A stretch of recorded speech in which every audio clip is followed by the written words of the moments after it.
Hello all, I'm Marin. I am a primary school librarian for grades pre-K through second, and today's video is going to be a tour of my library space. So let's go ahead and get into it.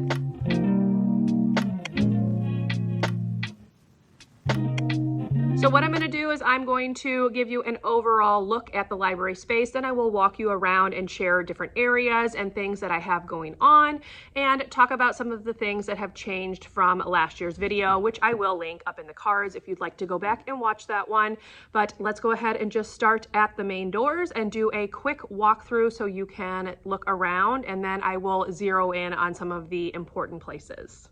All right, here are the doors to the library. I'm going to turn around and just walk you through now. Here's the view as you enter. To the right, I have a bulletin board tracking the books that we have read throughout the year with the grade level written on the bottom.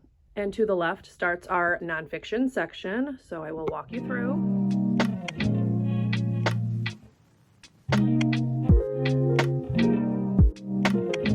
I'm using these shelves for storage here. There is an office right here. As you can see, that is our Pinocchio therapist's office. Pinocchio is a play-based therapy. Continuing to walk, this door right here leads to the resource room. This was the computer lab and now is a resource classroom. My office is here, so nothing fancy, just some storage. And then here is the checkout station for this year. I did change that up. This is where I check books out. And then we are entering the main part of the library, so I will just scan it around so you can see.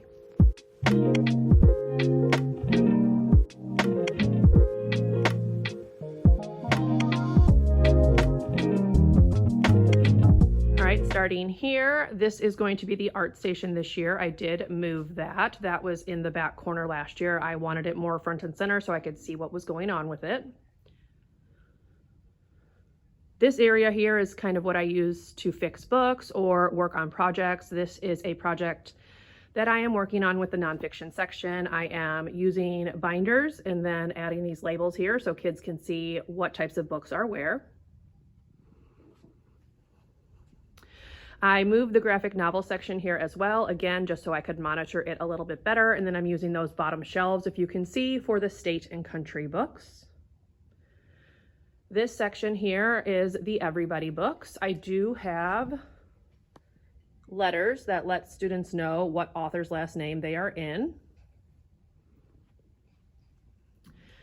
All of these boxes contain Chromebooks. There is no place else to store them, so they have to sit right here, even though it is kind of unsightly, but it is what it is. I am adding a puzzle station this year. So in these zipper packets are puzzles, and those in the box are puzzles that I have not gotten to yet. I also have the tent here because this is going to be a little reading station once I introduce it. I have the pillows that they can use. There are big books in that basket back there. And then if we scan here, these books continue Everybody books. I will show you our fall bulletin board. There you go. And then we are also into the area where the students sit when they are at their tables working. So I did add an additional table this year to be able to spread some of the classes out a little bit more, because we do have some students who push in from the AU classrooms, which is the autism self-contained classrooms, and I needed some extra space for them when they come to specials. Okay, I'm continuing to walk towards the back corner.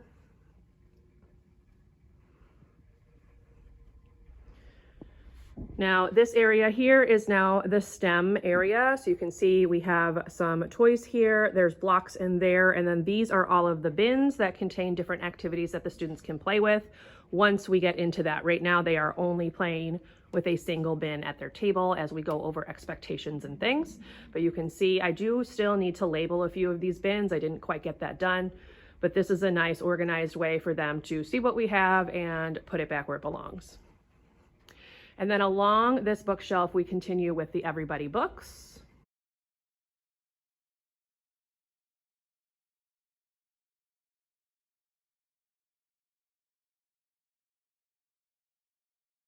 And then we are to an area that I have been working on the last couple of years. So here I have some new books that I just added to the collection. I changed this out seasonally and have different signage to put up there.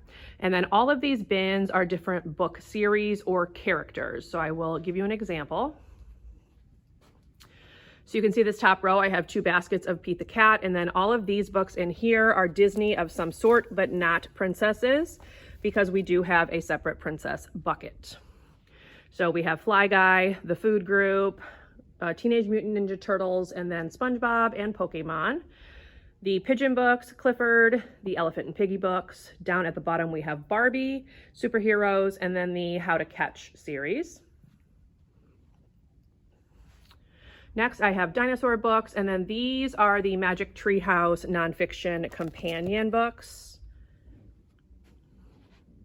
I have some books about unicorns, the Unicorn and Yeti series, Pinkalicious, and the Dragon books by Dave Pilkey. Those are the princess books. And then we have Angelina Ballerina, Magic School Bus, Princess Truly, Fancy Nancy, and Rugrats. Then we get into chapter books. So I have the Magic Treehouse fiction books along the top here. And then I have Judy Moody. The I Spy books are tall, so I just set them there even though they're not fiction. They're technically nonfiction, but that's where they're sitting. I have Bailey School Kids, the Magic School Bus chapter books, Notebook of Doom, Ballpark Mysteries, A to Z Mysteries, Goosebumps, Cam Jansen, Critter Club, Junie B. Jones.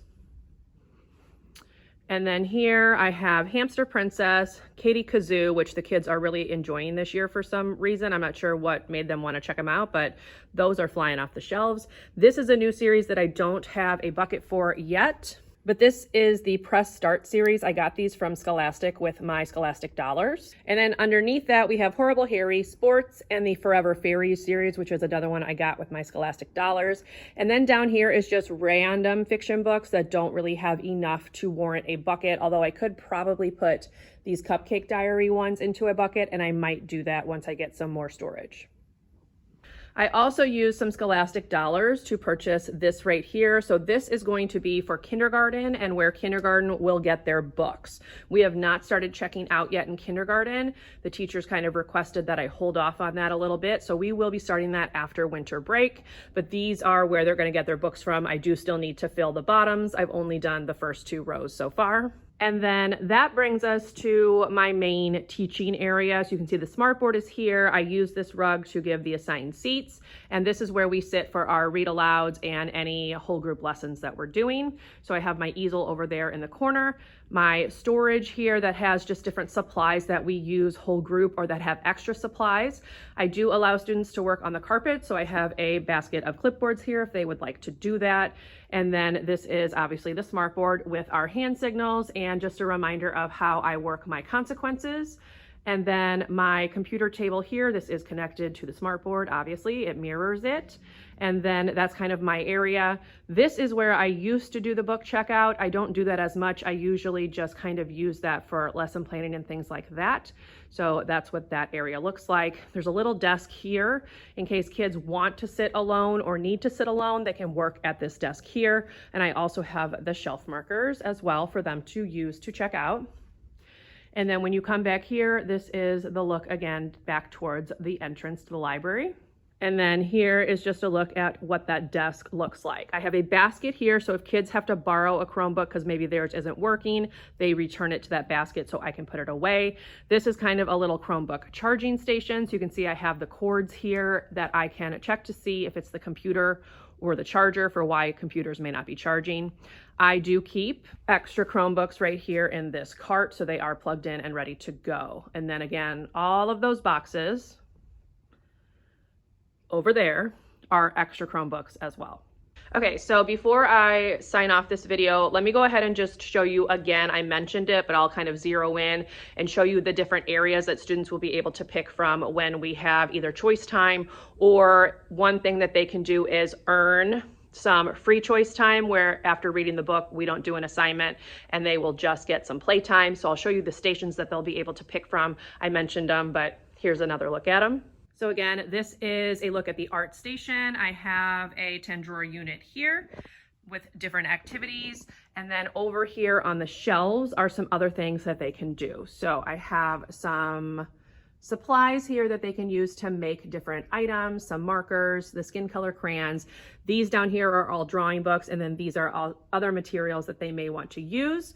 I picked this up because I figured they could use this to kind of color over and get like that pattern that they would leave on their paper, and figured they would enjoy that. And then over there again is a bucket for broken colored pencils so that I can sharpen them. And then I do have wobble stools at this station, so that is what they will use to sit on. I have a Lego table here that I allow 4 students to play at a time. So that is kind of another choice that they will have. And again, I already mentioned puzzles and a reading station, so they can use the stuffies, or I will allow 2 friends in the tent at a time. We have not learned how to use the tent though, so that's why it's still sitting here and not open. I also have not introduced the big books yet, but that will be an option that they can look at as well. And then the other main station, obviously, again, is the STEM area right here. We have these things that they can build with as well, and then the bins that they can play with and the other items here. The last station will be a listening station, which I will just put at one of the tables with some headphones and some Chromebooks, and they can get on Epic, or they can work on Codable, which is something that I will introduce later with 1st and 2nd grade. Not kindergarten, just 1st and 2nd. But yes, those are kind of the options that they will have for their free choice. And then of course they can always just sit at their tables and read if they want to. It's whatever they kind of want to do in terms of free choice. So there you go. That is a tour of my library space. Let me go ahead and show you really quickly what I keep on the tables, and then we're going to sign off this video. So the tables have numbered table spots. The students have an assigned spot to sit in. I have a bin right now with an activity that they can play with when they get finished with their work. The bin in the middle holds pencils, and then sometimes it will hold scissors and glue if that's something that we need for the lesson. And then I do have individual crayon baskets that the students use, and I just have them stacked here for right now. And they take one basket, and that's what they use for their assignments. But that is a look at what is on the tables, and it works fairly well. I have not yet figured out how to make sure they get the crayons back where they belong, so that's kind of an ongoing problem, but it is what it is. So there you go. That is a tour of my library space. I hope you enjoyed getting a closer look at things and seeing what changes I may have made from the previous 2 years.